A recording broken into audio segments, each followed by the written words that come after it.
Audi Actu. Audi Actu, vous y êtes et nous y sommes. Madame, monsieur, merci. Gildas Adjakoto pour le premier volet donc de cette édition. Alors, si peut-être vous êtes toujours resté enfermé dans votre chambre jusqu'à présent et vous ne savez même pas ce qui se passe au dehors, mais vous nous écoutez, alors prenez soin, prenez toutes les dispositions d'avoir peut-être un parapluie à côté quand vous devez sortir parce qu'il pleut actuellement sur toute la capitale togolaise. Depuis le 20 décembre, les Togolais étaient allés aux urnes. Disons le 20 décembre, les Togolais étaient allés aux urnes pour élire les 91 députés. Ces 91 députés proclamés provisoirement par la CENI ont été confirmés le 31 décembre par la Cour constitutionnelle que préside M. Abdou Assouma. Et parmi eux figure bel et bien M. Jerry Komandega Atama, qui est le président national du NET, député élu dans l'Est Mono. Alors, il est ce matin avec nous, M. Jerry Tama, honorable député, bonjour. Bonjour. J'espère que vous portez très bien. Avec cette pluie, on se porte très très bien. Et sinon, ça se laisse voir déjà sur vous parce que je vois votre manche longue griffée nette. Pourquoi ? Parce que nous sortons d'une campagne et que nous sommes aujourd'hui très fiers, encore plus fiers qu'hier d'avoir nos couleurs et notre identité. Vous avez été plusieurs fois reçu ici même sur Victoire FM avant même la tenue, plusieurs mois avant la tenue du scrutin et pendant la campagne et aujourd'hui. Vous êtes élu député. Paris gagné ou bien objectif atteint? Objectif à moitié atteint parce que vous savez, le 27 juillet 2017, le NET a fait un congrès où nous avions comme l'un de nos 3 objectifs rentré à l'Assemblée avec 5 députés. Aujourd'hui, nous sommes avec 3. Donc notre objectif est à moitié atteint, mais nous avions, en parlant de 5 députés, dit qu'il était quand même temps, après l'expérience de 2013 et de 2015, que le NET quand même prenne une marque au-dessus en devenant parti parlementaire. Et là, sur ce plan-là, oui, nous avons atteint notre objectif. Nous sommes aujourd'hui un parti parlementaire. Et comme vous l'avez si bien présenté dans votre introduction, nous avons même l'opportunité de diriger un groupe parlementaire. Donc là-dessus, nous avons atteint même notre objectif au-delà, parce qu'on n'imaginait pas à l'époque quand on parlait d'avoir 5 députés à l'Assemblée que les circonstances permettraient de diriger un groupe parlementaire. Donc oui. Alors, quel a été le secret de manière très brève? Non, je crois que le secret réside dans l'anticipation. Depuis une année, nous, on s'est mis au travail pendant que peut-être d'autres formations politiques parlaient de non-organisation d'élections, de départ immédiat de M. Fogna Singbe. Nous, comme des fourmis, nous travaillons sur le terrain. Et nous avons présenté 13 circonscriptions sur les 30 que contenait qu'avait la CENI, puisque le dispatching c'est sur 30 circonscriptions. Et bon, du coup, on a eu 5 députés sur les 13 et 3 députés sur les 13. Oui, ça peut être quand même assez intéressant. Mais moi, je pense qu'il y a une autre variable qui est très importante dont on ne parle pas suffisamment. C'est que le NET a eu 5% de l'électorat.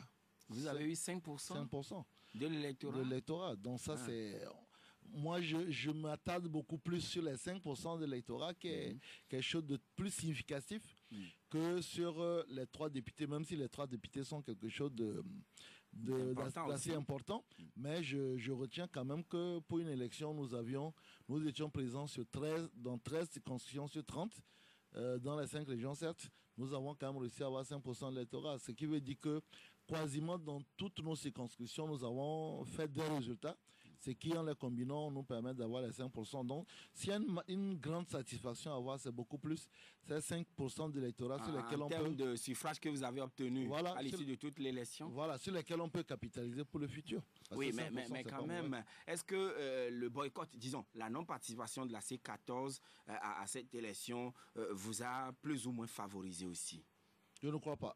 Pour une raison très simple, c'est que nous sommes présentés en dehors de Lomé, nous sommes présentés dans des endroits où nous avions de toute façon prévu, avec ou non la participation à la C14, nous avions prévu une éventuelle victoire. Quand vous voyez le Bassa, il n'y avait pas, en dehors de ce qui s'est accéléré au dernier moment avec la décision de la députée de Sotogo de se rallier à l'ADI, eh ben, c'était quand même un indépendant qui était à Bassar, à Esmono.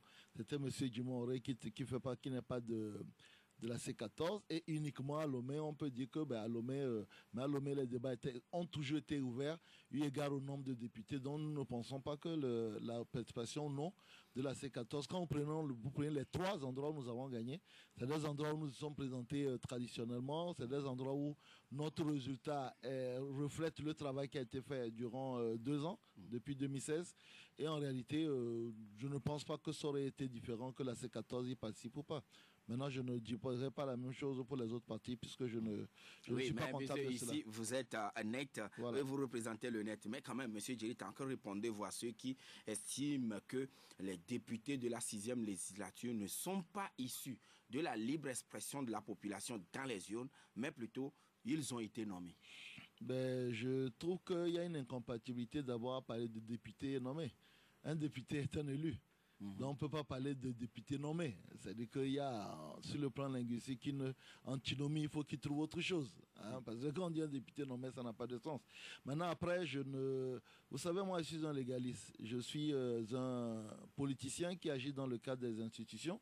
Je reconnais qu'il y a une élection à laquelle certaines personnes ont décidé de participer, d'autres personnes ont décidé de ne pas participer, tout à leur loisir, à leur volonté. Il y a un organe de régulation et d'organisation des élections qui est l'Antecénie, reconnu par toutes les institutions, qui a proclamé des résultats. Il y a un autre organe, une institution qui est la Cour constitutionnelle, qui proclame les résultats définitifs. Et à partir du moment où la Cour constitutionnelle proclame les résultats définitifs, vous avez une Assemblée nationale. Elle va agir, contrôler l'action du gouvernement, légiférer. Et ceci dans l'intérêt de tous les Togolais, qu'ils aient participé ou non aux élections. Donc c'est tout. Là c'est légal. C'est légal. Oui, mais est-ce que ça souffrirait un peu? Ça ne souffre pas de légitimité? La légitimité est avant tout subjective. C'est-à-dire que là où je suis, je peux considérer que vous êtes un bon journaliste ou mauvais. Ça, c'est mon avis. Mais ce qui vous met devant votre micro, c'est votre légalité, c'est votre autorité, c'est la direction de votre radio qui vous met de votre micro. Maintenant, si je vous considère comme un mauvais journaliste, je ne viens pas. Ça, c'est mon problème. Donc, ceux qui considèrent que nous ne sommes pas légitimes, c'est leur problème.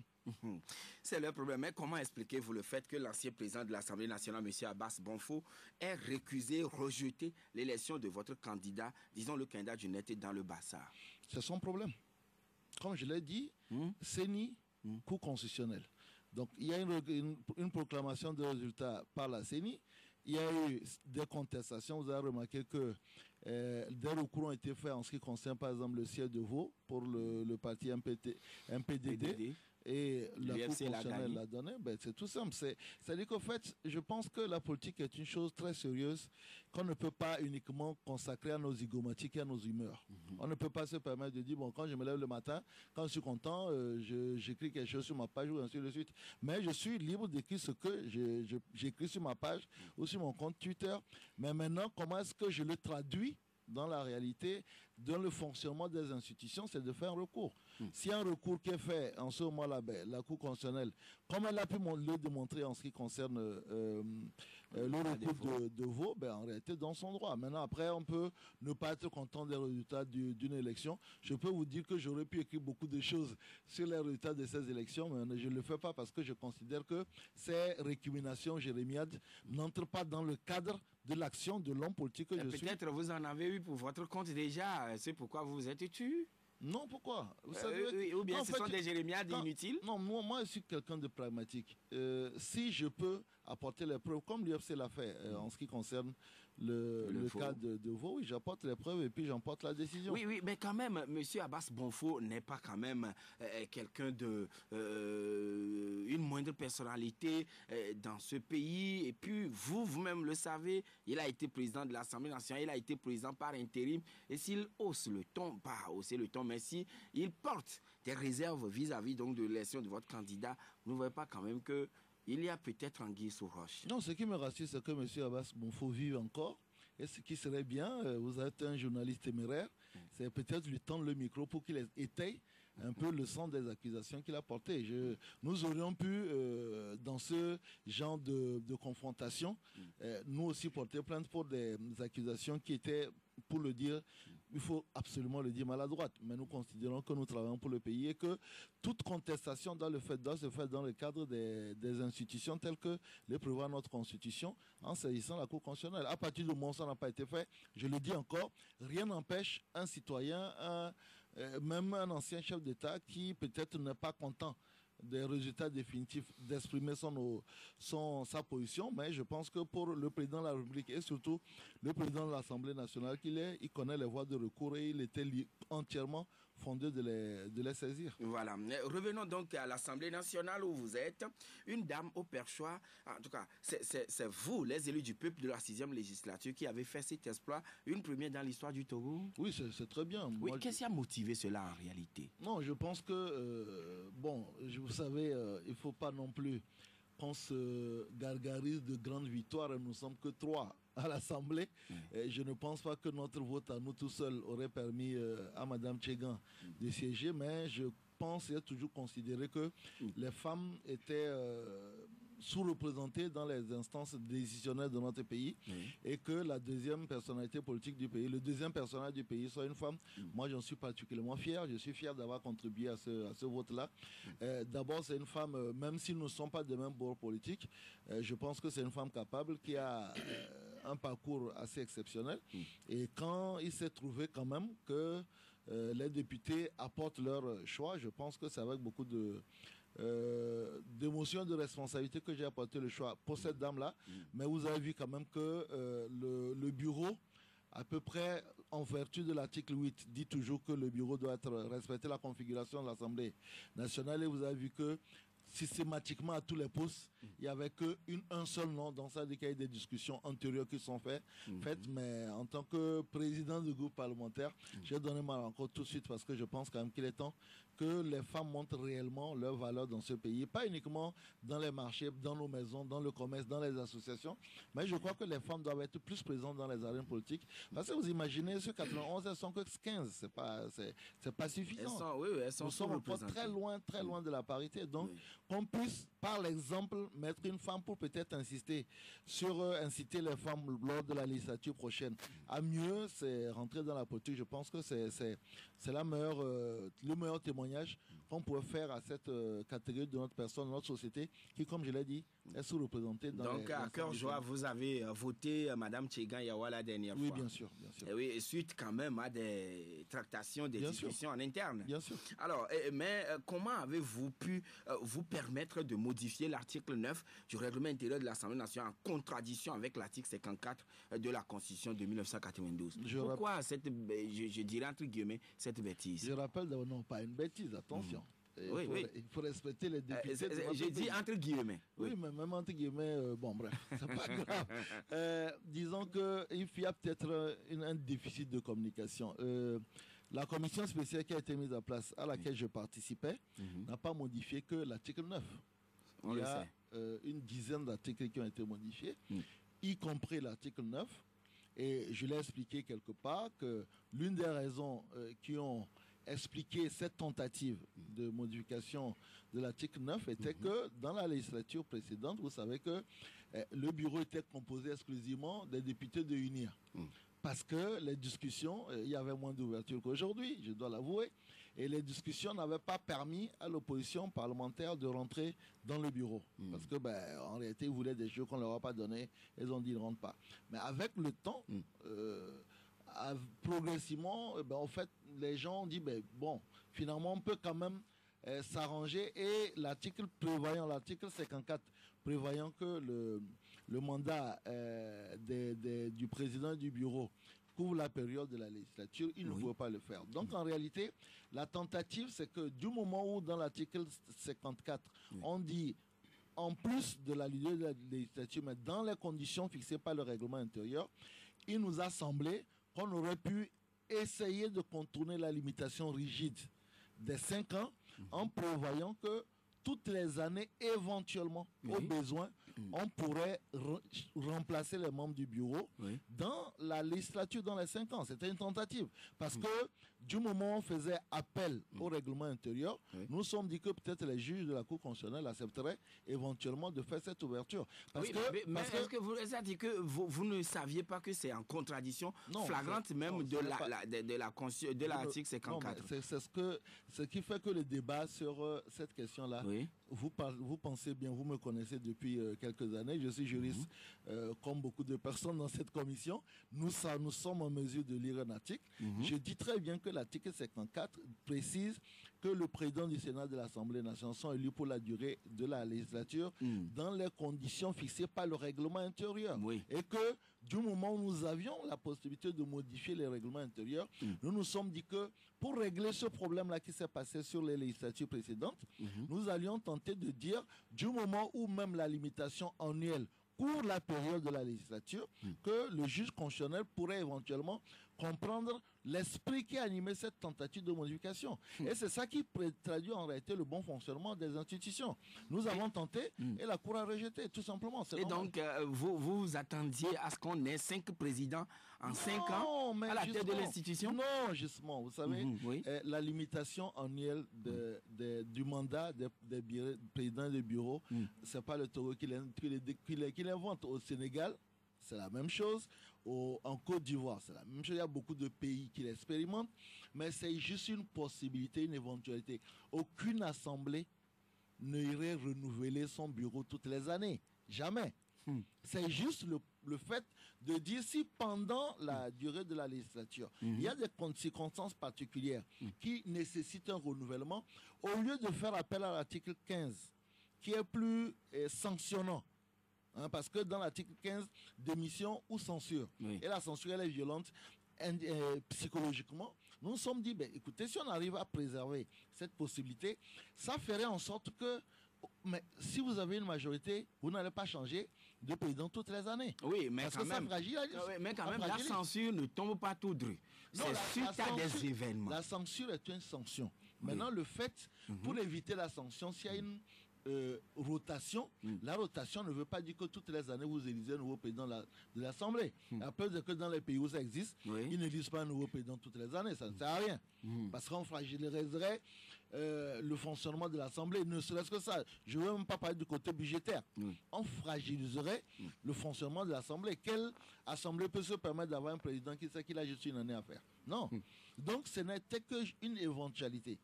Ça a été retoqué par la Cour constitutionnelle, c'est très bien. Ça veut dire que la Cour constitutionnelle, dont on dit qu'elle est complètement assujettie à un certain pouvoir, a la capacité de dire le droit. Pour moi, c'est une bonne chose. Et donc, si tel est le cas, selon le net, aujourd'hui, point d'un besoin, si on doit réformer les institutions, de retoucher la Cour constitutionnelle? Non, écoutez, nous sommes très favorables à la proposition de l'expert qui a été entérinée par la commission de loi, d'avoir une Cour constitutionnelle avec une composition revue. Nous y sommes entièrement favorables. Vous savez, nous avions fait une proposition à l'époque, en février 2018, sur la composition de la Cour constitutionnelle. Pour nous, on peut revoir sa composition. Aujourd'hui, il n'y a absolument pas de problème. C'est aberrant même d'ailleurs de continuer à dire le Sénat vote 3 représentants de la Cour constitutionnelle, alors que nous savons que pour le moment, nous n'avons pas de Sénat. On n'a pas de Sénat. Alors, vous avez fait beaucoup de promesses aux Togolais sur le plan social, notamment s'ils portaient leur choix sur vous, c'est-à-dire si vous élisent à l'Assemblée nationale. Aujourd'hui, vous êtes président du groupe parlementaire. Est-ce que nous pouvons sous-entendre que les choses sérieuses commencent? Écoutez, actuellement, l'Assemblée, il faut, après avoir mis en place le bureau et les groupes parlementaires, il faut mettre en place les commissions avec les présidents de commission. Et puis, après, commencer vraiment le vrai travail. C'est-à-dire, l'Assemblée nationale peut, à loisir, décider avant son entrée solennelle en avril, mettre en place une session extraordinaire, par exemple, pour voir la question des réformes constitutionnelles. Nous sommes très favorables parce que nous pensons qu'on n'est pas obligé d'attendre le mois d'avril. Mais maintenant, après, comme je l'ai dit, l'Assemblée nationale, c'est toute une équipe et c'est l'équipe qui décide ensemble. Mais nous pensons qu'aujourd'hui, il y a une urgence, c'est la réforme constitutionnelle et qu'on ne doit pas attendre éventuellement le mois d'avril pour ouvrir le dossier des réformes constitutionnelles, parce que ça fait partie de nos promesses de campagne. Il faut faire ces réformes-là pour mettre le pays sur les rails définitivement, parce que depuis 2006 qu'on est dans cette histoire, ça fait maintenant 13 ans qu'on parle de réforme constitutionnelle avec l'APG. Donc je pense que ça fait partie des priorités. Les élections locales, Nous avions, lors de notre déclaration à l'Assemblée nationale tout récemment, après le passage de la déclaration de politique générale du Premier ministre, insisté lourdement sur les élections locales. Nous les souhaitons déjà au mois d'avril pour faire en sorte que ces deux réformes-là, qui sont des réformes politiques très importantes, mettent définitivement le Togo sur les rails. Donc voilà, ça fait partie des points les plus importants sur lesquels nous voulions travailler avant même d'aborder autre sujet à l'Assemblée nationale. Oui, voilà, par rapport donc à cette loi rejetée par la Cour constitutionnelle, cela a été voté par l'ensemble des députés comme une lettre à la poste. L'élection donc du bureau passée comme une lettre à la poste. Et également la déclaration de politique générale du Premier ministre, passée aussi comme une lettre à la poste avec 89 députés présents la dernière fois. Alors, est-ce que tout cela ne traduit pas, permettez le signe d'un groupe dont les membres seraient privés de parole et d'objection par rapport à certains dossiers qui parfois ne peuvent ne pas avoir l'assentiment de tout le monde tout de suite? Écoutez, si vous parlez par exemple de la séance du passage du Premier ministre à l'Assemblée, si vous étiez aussi il y a des journalistes qui ont été, vous pouvez quand même noter que les questions les plus embarrassantes ont été posées par ma personne. Et qu'à aucun moment, je n'ai donné l'impression, nous, les députés du groupe Net PDP, n'ont donné l'impression d'être brimés ou d'avoir l'impossibilité de prendre la parole. Et la liberté de ton que j'ai eue depuis 2012, je suis rentré en politique, je l'ai toujours et je l'ai expressement développé lors de la salle. Donc non, il n'y a pas de brimade, il n'y a pas de couvercle mis sur la liberté de ton des députés. Maintenant, après, moi je suis quelqu'un de pragmatique. Une fois que nous avons émis nos réserves et que ces réserves sont prises en compte par le Premier ministre, quel est l'intérêt de voter contre, sachant de toute façon que votre vote n'empêchera pas d'avoir la majorité? Ça ne sert à rien. Et voilà. Vous ne risquez pas d'être dans ce schéma tout le temps? Non, parce que, écoutez, moi j'ai... Que même votre vote qui serait contre ne modifierait pas en profondeur. C'est pourquoi vous avez été sollicité. Non, écoutez, moi j'ai envie de faire passer la plupart des lois que je vais pouvoir initier à l'Assemblée. Je sais que ces lois-là ne passeront pas tant que je n'ai pas l'adhésion de la majorité. Et donc, il vaut mieux commencer par baliser le terrain, pouvoir composer avec ceux qui ont la majorité, discuter avec eux. Et maintenant, chaque fois que la discussion préalable, parce que vous savez, beaucoup de discussions de couloir se mettent en place à l'Assemblée, chaque fois que la discussion préalable ne pourra pas prendre... Là, nous voterons contre, mais ce n'était pas le cas. Je l'ai dit, nous avons soulevé, si vous permettez rapidement ici, de soulever les 3 mesures que nous avons dites. Nous avons parlé des réformes constitutionnelles. Oui. Dans quelques jours, nous n'avons même pas de jours pour les réformes constitutionnelles, les législatives et les locales plutôt pour le mois d'avril. Et nous avons insisté sur la redevabilité des ministres, que les ministres rendent compte de leur action. Et que les ministres communiquent davantage et que le peuple togolais sache ce qu'ils font. Et quand ils le font mal, qu'ils aient le courage de démissionner. Et ça, c'est des discours que vous n'aviez peut-être pas. Et le Premier ministre vous a promis quoi? Il a pris compte. Et on verra à l'usage. On ne va pas commencer à, comment on appelle ça, tirer sur la caravane alors qu'elle n'a pas encore commencé à démarrer. Mais nous avons insisté aussi, si on vous a rapporté les minutes de ces échanges-là, nous avons insisté beaucoup sur le fait que, en réalité, ce programme-là ne se projetait que sur 15 ou 16 mois parce que il y aura des élections présidentielles en 2020 et élections présidentielles pendant lesquelles les forces démocratiques espèrent aussi pouvoir ravir la vedette au parti au pouvoir et prendre le pouvoir. Donc voilà, c'est dans le juste travail des choses. Nous, opposition, qu'elle soit parlementaire ou extra-parlementaire, va sans aucun doute essayer de barrer le chemin à unir pour l'exécutif et unir de bonne guerre d'ailleurs, essaiera aussi de prendre le pouvoir. C'est comme ça que ça se passe partout.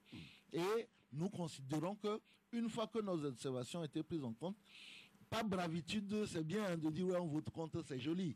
Mais ça sert à mais au fond, ça ne sert à rien. Ça sert à rien. Oui, mais quand même, est-ce que vous-même, en âme et conscience, vous pensez que vous faites poids face aux membres du gouvernement actuel pour pouvoir les interpeller sur des questions assez pointues? Je ne veux pas me prononcer tant que je n'aurai pas, pas encore fait. Le Premier ministre a engagé qu'il mettra toujours à disposition ses ministres chaque fois que nous en ferons la demande. Et nous allons le fatiguer en fait de la demande parce que je pense que la redevabilité veut que régulièrement les ministres viennent au minimum parce qu'ils ne sont pas souvent très communicants comme les sollicités. Au niveau de la presse, on le sait. Donc la redevabilité veut au moins qu'ils viennent au niveau de l'Assemblée et qu'on les cuisine un peu pour savoir ce qu'ils font et ce qu'ils ne font pas. Donc nous essaierons de le faire. Ça fait partie de nos prérogatives. Mais ce que je dois aussi noter, c'est que je ne sais pas, on vient juste de commencer, mais pour le moment, on arrive quand même au niveau des députés uniquement à avoir suffisamment de contacts qui sont très positifs avec les députés d'UNIR, même si sur le fond, n'ont pas les mêmes visions, les mêmes idéologies. Je pense qu'il y a une convergence d'opinion en ce qui concerne ce qui est bon et ce qui n'est pas bon pour le pays. On espère que ça va continuer. Mais ce n'est pas quand même dans une sorte de copinage. Non, du tout. C'est pour ça que je dis, quand vous prenez le sens de l'intervention que j'ai faite à l'Assemblée, nous n'étions pas là pour caresser le Premier ministre dans le sens du poil. Nous sommes là pour lui dire les choses telles que nous pensons. Et ce n'était pas non plus pour bluffer? Non, pourquoi? Je pense que l'Assemblée nationale est une chose trop sérieuse pour qu'on y aille bluffer. Il est important qu'on puisse parler au nom de ceux qui ne sont pas justement à l'Assemblée nationale et qui souvent n'ont pas accès à ces gros comités d'État qui sont, malheureusement, je trouve, qui ne communiquent pas assez.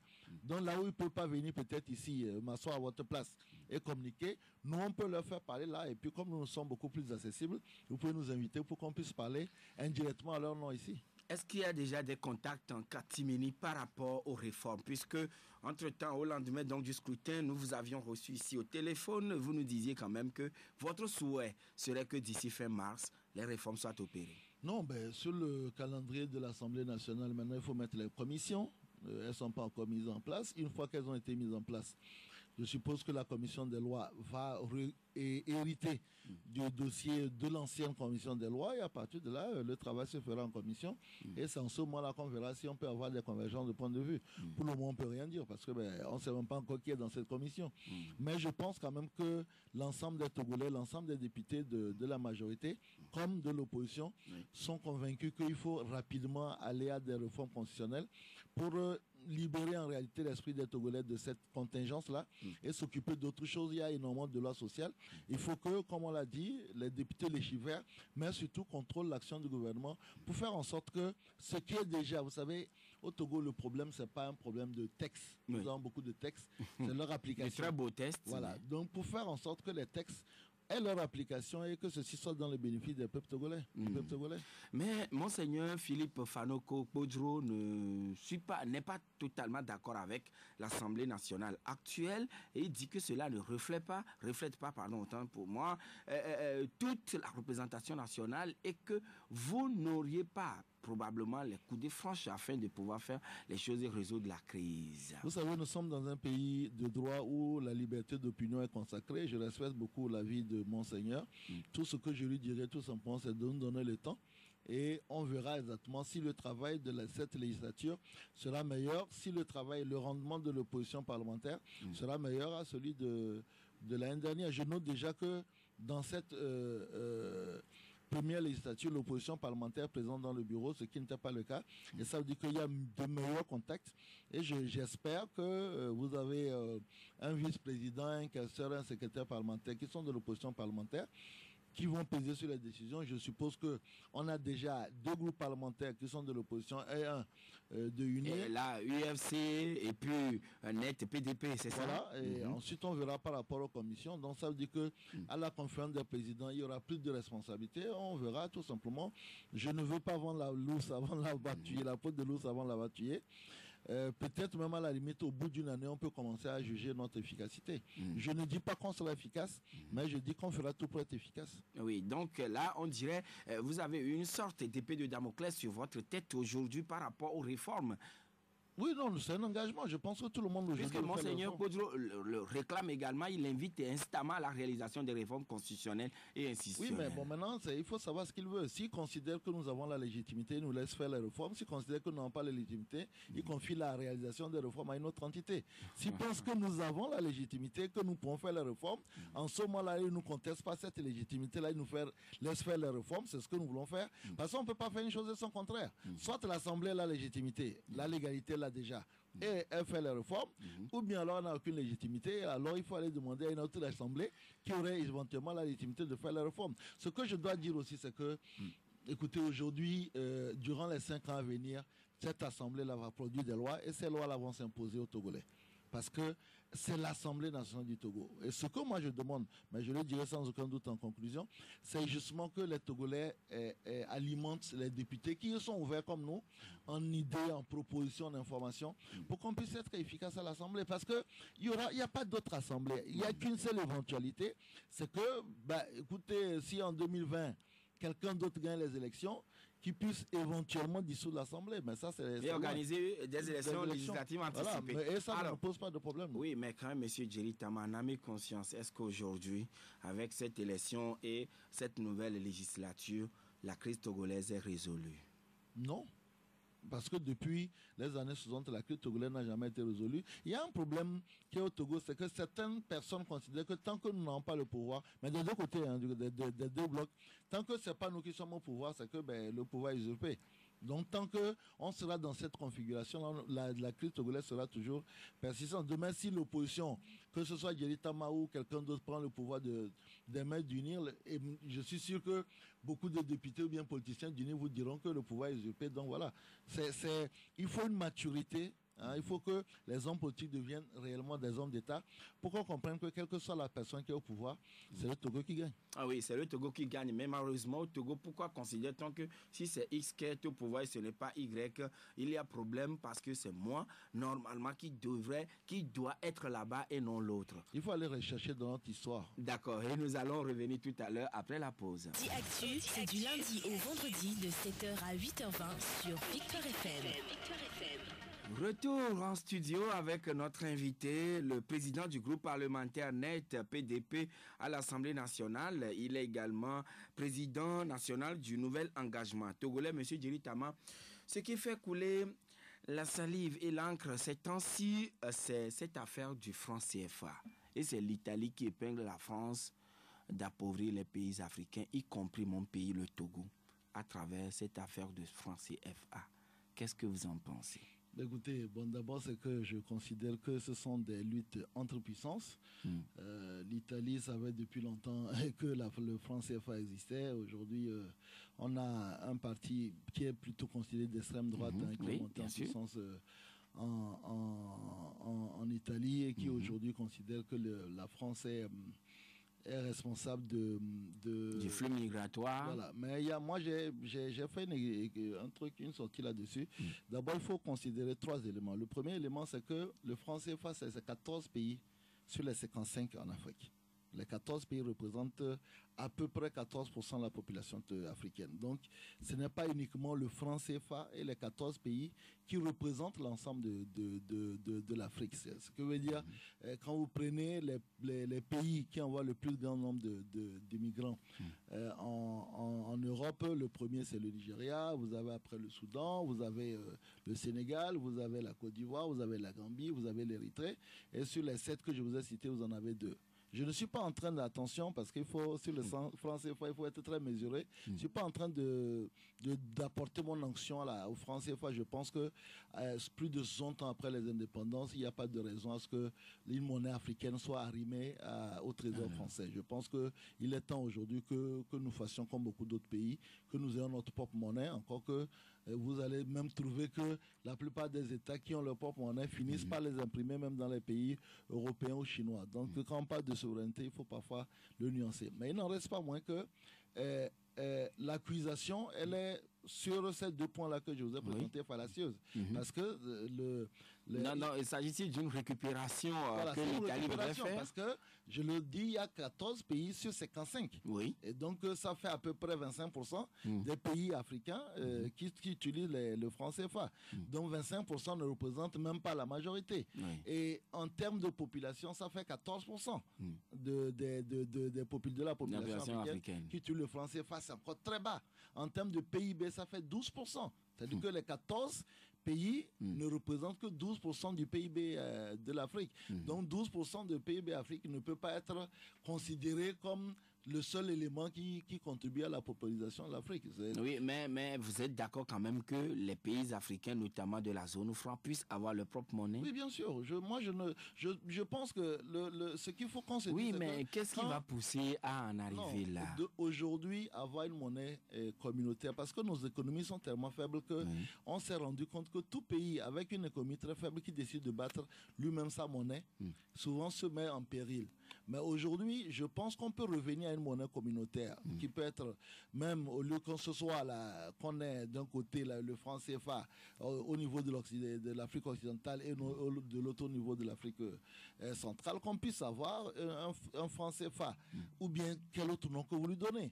Avec les 14 pays, mais qui soit une monnaie sous-régionale qui permet les transactions. Parce que vous savez, quand vous prenez par exemple aujourd'hui le Togo, notre premier partenaire commercial, c'est la zone UEMOA. Il faut peut-être le dire, les gens ne sont peut-être pas au courant, mais notre premier partenaire commercial, c'est la zone UEMOA. Après, il y a la Chine et la France vient en 4e ou 5e position. Vous comprenez?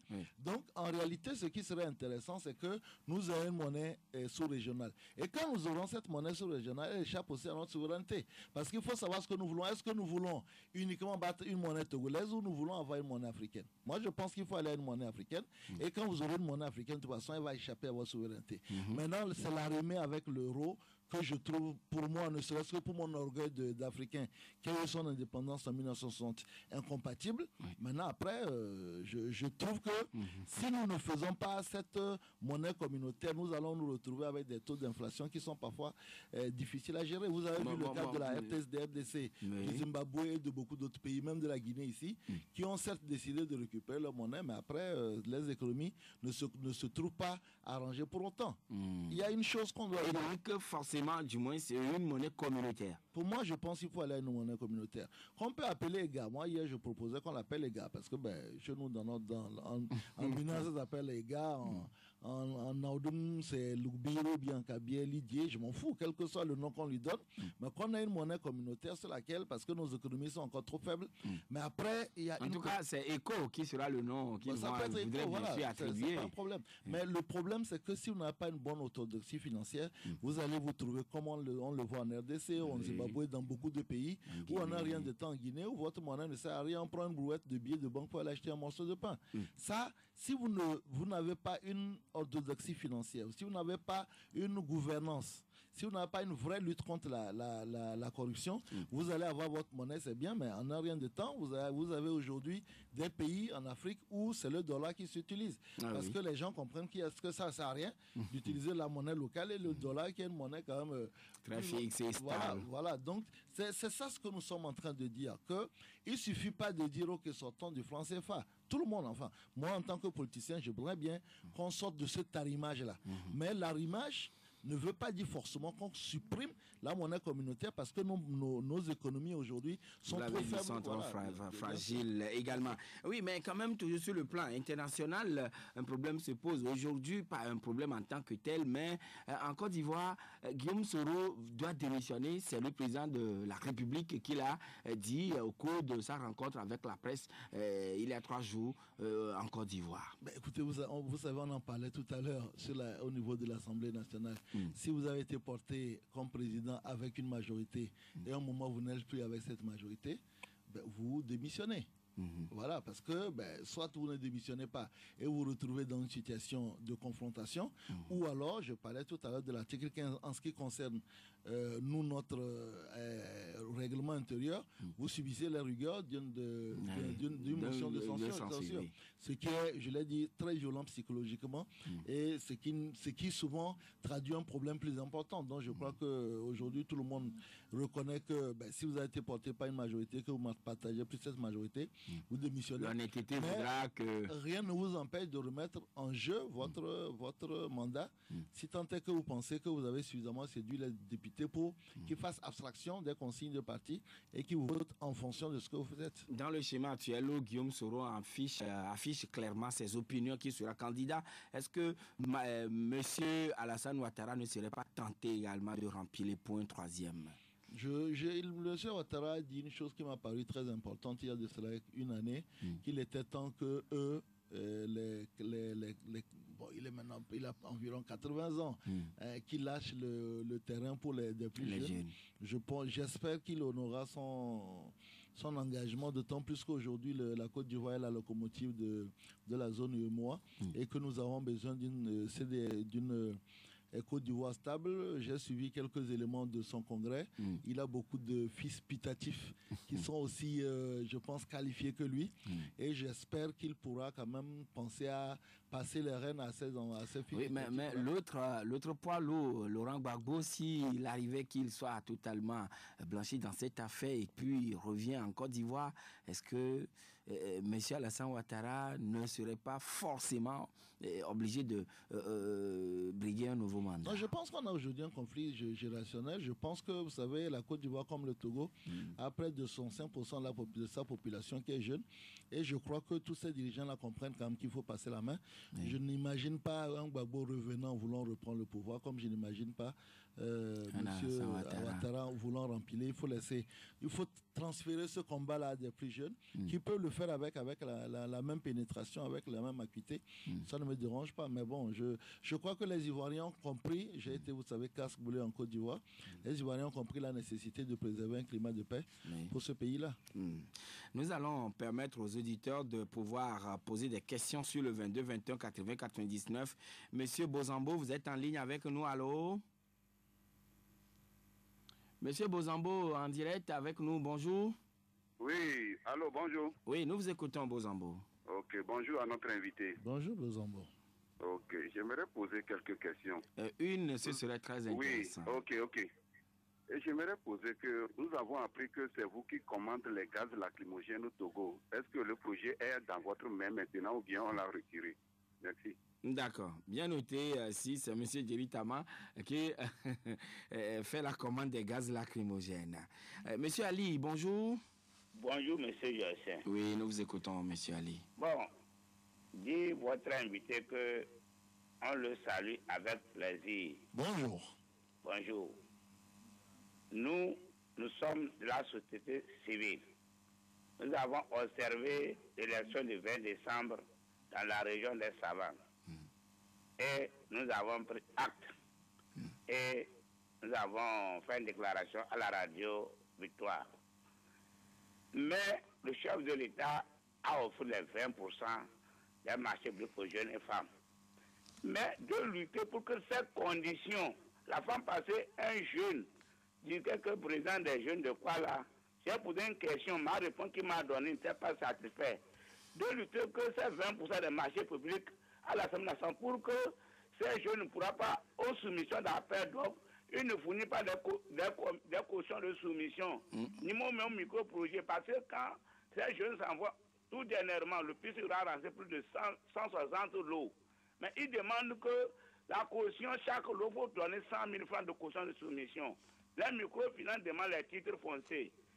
Les jeunes vont trouver ça où? Demande tout ça là. Donc, vous interpellez M. Djeri Tama en tant que député pour qu'il agisse par rapport à cette promesse du chef de l'État. Très bien noté, il vous a bien compris. Il va vous répondre dans un instant, M. Ali. Kossi, vous êtes là, bonjour. Bonjour. Oui, nous vous écoutons, Kossi. Bonjour l'invité. Bonjour. Et je vais poser une question là. Et depuis là, on parle de réforme. Depuis là, on parle de réforme.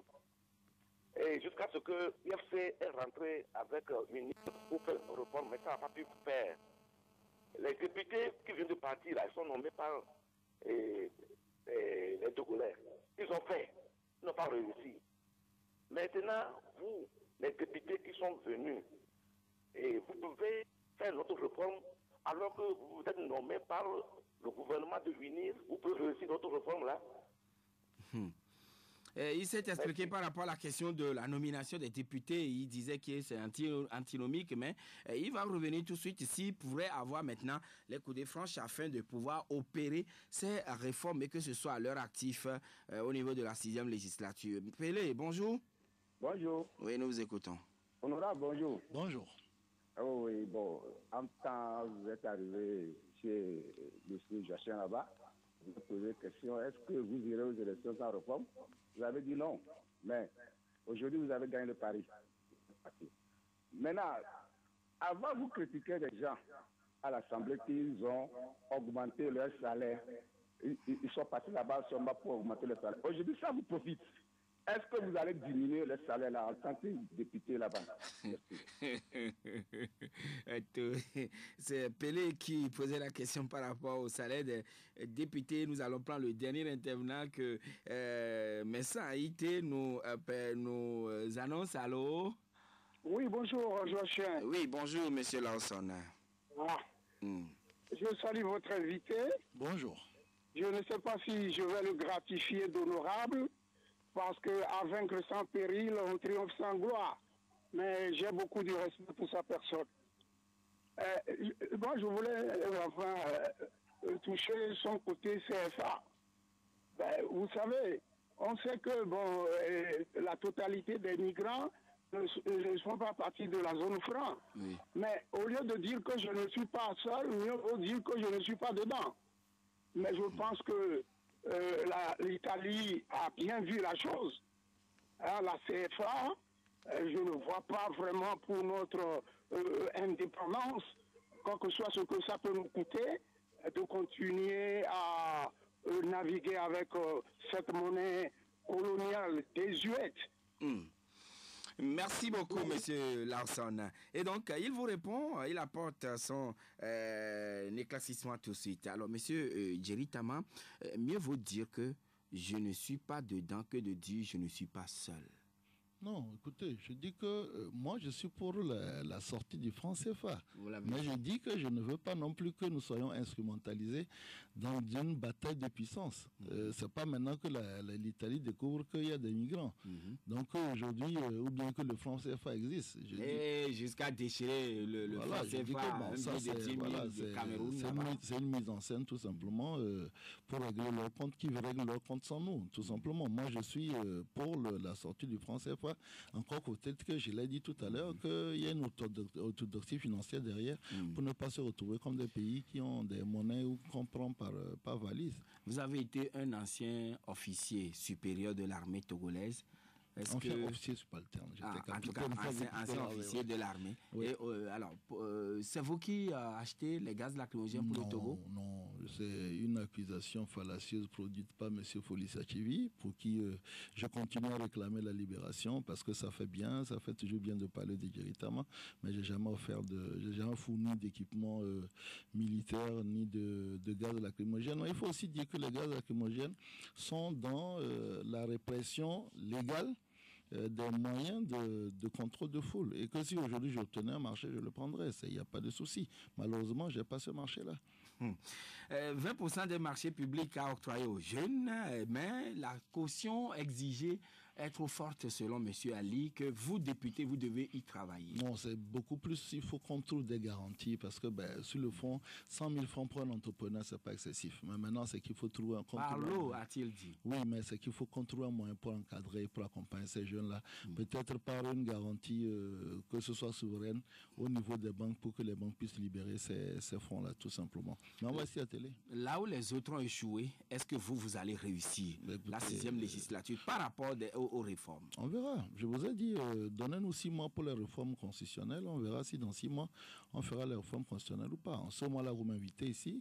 Vous demandez à celui qui a intervenu Monsieur Kossi, si on aurait fait les réformes ou pas. Moi, je pense qu'on va le faire plus rapidement même qu'on l'imagine. Vous y croyez? J'y crois fermement. Depuis 2006 à ce jour, les réformes n'ont jamais été... Je vous ai dit que pour la première fois, qu'à mon sens, il y a quand même de bonnes discussions qui ont lieu à l'Assemblée nationale et que les réformes vont être faites. Alors, M. Jerry Tama, est-ce que vous allez penser diminuer votre salaire? Disons, les députés? Je ne suis pas en mesure tout seul de forcer à diminuer mon salaire, mais je peux utiliser mon salaire à d'autres fins, des fins humanitaires pour peut-être soulager la souffrance d'autres personnes.